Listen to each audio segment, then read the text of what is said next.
ಶ್ರೀ ವಿರಿಂಚಾದ್ಯರಮನಕ್ಕೆ ನಿಲುಕಾವ ಕಾಲಕು ಜನನ ರಹಿತನ ತಾವೊಲಿಸಿ ಮಗನೆಂದು ಮುದ್ದಿಸಿ ಲೀಲೆಗಳ ನೋಳ್ಪ ದೇವಕಿಗೆ ವಂದಿಪೆಯ ಯಶೋದಾ ದೇವಿಗಾನಮಿಸುವೆನು ಬಿಡದೆ ಕೃಪಾವಲೋಕನದಿಂದ ಸಲಹುವದೆಮ್ಮ ಸಂತತಿಯ. ನಮಾಮಿ ಕೃಷ್ಣಂ ಪ್ರವಿಲುಪ್ತತೃಷ್ಣಂ ಸ್ಮರಾಮಿ ಬಾಲಂ ಮನಸಾ ಸದಾಲಂ ಭಜಾಮಿ ದೇವಂ ದುರಿತೌಘಧಾವಂ ದಯಾಭಿರಾಮಂ ದಯಿತುಂ ನಿಕಾಮಂ. ದಾಸವರ್ಯಂ ದಯಾಯುಕ್ತಂ ದೂರೀಕೃತ ದುರಾಶಿಷಂ ಹರಿಕಥಾಮೃತ ಸಾರವಕ್ತಾರಂ ಜಗನ್ನಾಥ ಗುರುಂ ಭಜ. ಶ್ರೀ ಹರಿಕಥಾಮೃತ ಸಾರ ದೇವತಾ ತಾರತಮ್ಯ ಸಂಧಿ ಪದ್ಯ 40. ಈ ವಿರಿಂಚಾದ್ಯರ ಮನಕ್ಕೆ ನಿಲುಕಾವ ಕಾಲಕ್ಕೆ ಜನನ ರಹಿತನು ಎಂಬ ಪದ್ಯದ ಮೂಲಕ ಶ್ರೀ ಜಗನ್ನಾಥದಾಸಾರ್ಯರು ಶ್ರೀಕೃಷ್ಣ ಪರಮಾತ್ಮನ ಜನನಿ ದೇವಕಿ ದೇವಿಯನ್ನು ಸಾಕು ಮಾತೆಯಾದ ಯಶೋಧಾದೇವಿಯನ್ನು ಸ್ತುತಿಸುತ್ತಾರೆ. ಶ್ರೀ ಸತ್ವಗುಣಾಭಿಮಾನಿ ನಿತ್ಯ ಯೌವನ ಸಂಪನ್ನೆ ನಿರ್ವಿಕಾರಳು ಮತ್ತು ಕಾಂತಿಯುಕ್ತಳು ಆದ ಶ್ರೀ ಲಕ್ಷ್ಮೀದೇವರಿಗೆ ಶ್ರೀ ಎಂಬ ಅಭಿಧಾನ. ವಿರಿಂಚಿ ಸೂಕ್ಷ್ಮ ಸೃಷ್ಟಿಯಲ್ಲಿ ಮೂಲರೂಪಿ ಶ್ರೀಮನ್ನಾರಾಯಣನಿಂದ ಪರಾದುರ್ಭಾವ ರೂಪವಾಗಿ ಹೊರಟ ಸ್ವಾಭಿನ್ನವಾದ ಶ್ರೀ ವಾಸುದೇವ ನಾಮಕ ಪರಮಾತ್ಮನಿಂದ ಮಾಯಾ ನಾಮಕ ಲಕ್ಷ್ಮೀದೇವಿಯಲ್ಲಿ ಪ್ರಥಮತಃ ಜನಿಸಿದ ಜ್ಯೇಷ್ಠ ಪುತ್ರರಾದ ಚತುರ್ಮುಖ ಬ್ರಹ್ಮದೇವರೇ ವಿರಿಂಚಿ ನಾಮಕರು. ಶ್ರೀ ವಿರಿಂಚಾದಿ ಸಕಲ ದೇವತಾ ವರ್ಗದಿಂದ ವಂದಿತನು ವಾಸುದೇವನು. ಅಂತಹ ಪರಮಾತ್ಮನು ಶ್ರೀ ಲಕ್ಷ್ಮೀದೇವಿ ಬ್ರಹ್ಮಾದಿ ಸಕಲ ದೇವತೆಗಳಿಂದ ಸಾಕಲ್ಯೇನ ತಿಳಿಯಲು ಅಸಾಧ್ಯನು. ಮನಕ್ಕೆ ನಿಲುಕ ಶ್ರೀ ವಿರಿಂಚಿಗಳ ಮನಕ್ಕೆ ನಿಲುಕದ ಆ ಮನೋಹರನು ಅನಾದ್ಯನಂತ ಕಾಲದಿಂದಲೂ ಉತ್ಪತ್ತಿ ಶೂನ್ಯನು, ಜನನ ರಹಿತನು. ಜನನವಿಲ್ಲವೆಂದ ಮೇಲೆ ಮರಣವೆಲ್ಲಿಂದ ಬರಬೇಕು?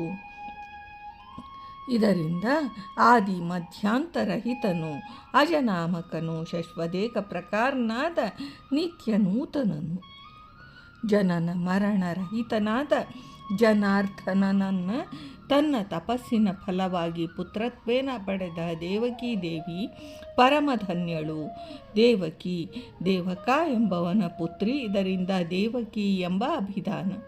ಸ್ವಯಂಭುವ ಮನ್ವಂತರದಲ್ಲಿ ಪ್ರಶ್ನಿ ಎಂಬ ಹೆಸರಿನ ಮಹಾಸಾಧ್ವೀಮಣಿ ಸುರಪನೆಂಬ ಬ್ರಹ್ಮನ ಪತ್ನಿಯಾಗಿದ್ದ ವಿಷ್ಣುವನ್ನು ತಪಸ್ಸಿನಿಂದ ಮೆಚ್ಚಿಸಿ ತನ್ನ ಪುತ್ರನನ್ನಾಗಿ ಪಡೆಯಬೇಕು ವರರನ್ನು ಬೇಡಿಕೊಂಡವಳು. ಕೃತಯುಗದಲ್ಲಿ ಕಶ್ಯಪ ಅದಿತಿಯರ ತಪಸ್ಸಿನ ಫಲವಾಗಿ ಶ್ರೀಹರಿಯೇ ಉಪೇಂದ್ರ ನಾಮಕನಾಗಿ ವಾಮನನೆಂಬ ಹೆಸರಿನಿಂದ ಅವತರಿಸಿದನು. ದ್ವಾಪರದಲ್ಲಿ ಅವರೇ ವಸುದೇವ ದೇವಕಿಯರಾಗಿ ಅವತರಿಸಲು ಶ್ರೀಕೃಷ್ಣ ವಾಸುದೇವನ 7 ಮಂದಿಯನ್ನು ಪುತ್ರತ್ವದಿಂದ ಪಡೆದ ಮಹಾಧನ್ಯರು. ಶ್ರೀಯರಲ್ಲಿ ಒಬ್ಬಳು. ಕಂಸನು ದೇವಕಿಯ ಅಣ್ಣ. ವಸುದೇವ ದೇವಕಿ ವರ ವಿವಾಹವನ್ನು ಅತ್ಯಂತ ವೈಭವದಿಂದ ನಡೆಸಿದ ಕಂಸಾಸುರನು ಮಥುರಾ ನಗರದ ರಾಜಪಂಥಾನದಲ್ಲಿ ದಂಪತಿಗಳ ಮೆರವಣಿಗೆಯ ರಥಕ್ಕೆ ತಾನೇ ಸಾರಥಿಯಾಗಿ ಸಾಗುತ್ತಿದ್ದಾಗ ಆಕಾಶವಾಣಿಯ ವಾಕ್ಯಗಳನ್ನು ಆಲಿಸಿ ವಸುದೇವ ದೇವಕಿಯರನ್ನು ಸೆರೆಯರಲ್ಲಿ ಬಂಧಿಸಿದ.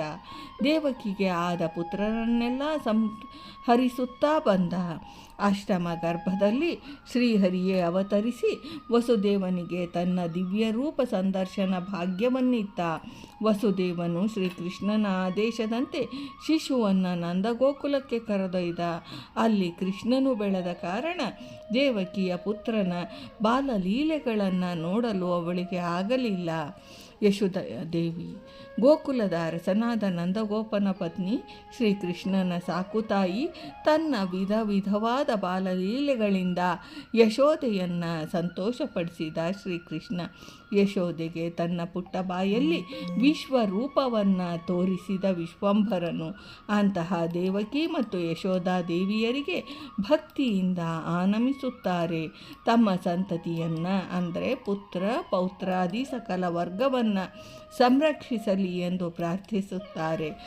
ದೇವಕಿ ಮತ್ತು ಯಶೋದೆಯರು ನಮಗೆ ಕರಾವಲಂಬನ ನೀಡಿ ಕೃಪಾಕಟಾಕ್ಷ ವೀಕ್ಷಣದಿಂದ ಸಲಹಲಿ ಎಂದು ಪ್ರಾರ್ಥಿಸುತ್ತಾರೆ. ದೇವಕಿಯು ಕರ್ಮಾಭಿಮಾನಿ, ಪುಷ್ಕರ ಮತ್ತು ಉಷಾದೇವಿ ಇವರಿಗಿಂತ ತಾರತಮ್ಯದಲ್ಲಿ ಉತ್ತಮಳು. ಭಾರತೀ ರಮಣ ಮುಖ್ಯ ಪ್ರಾಣಾಂತರ್ಗತ ವೃಂದಾವನ ವಿಹಾರಿ ಶ್ರೀಕೃಷ್ಣಾರ್ಪಣಮಸ್ತು.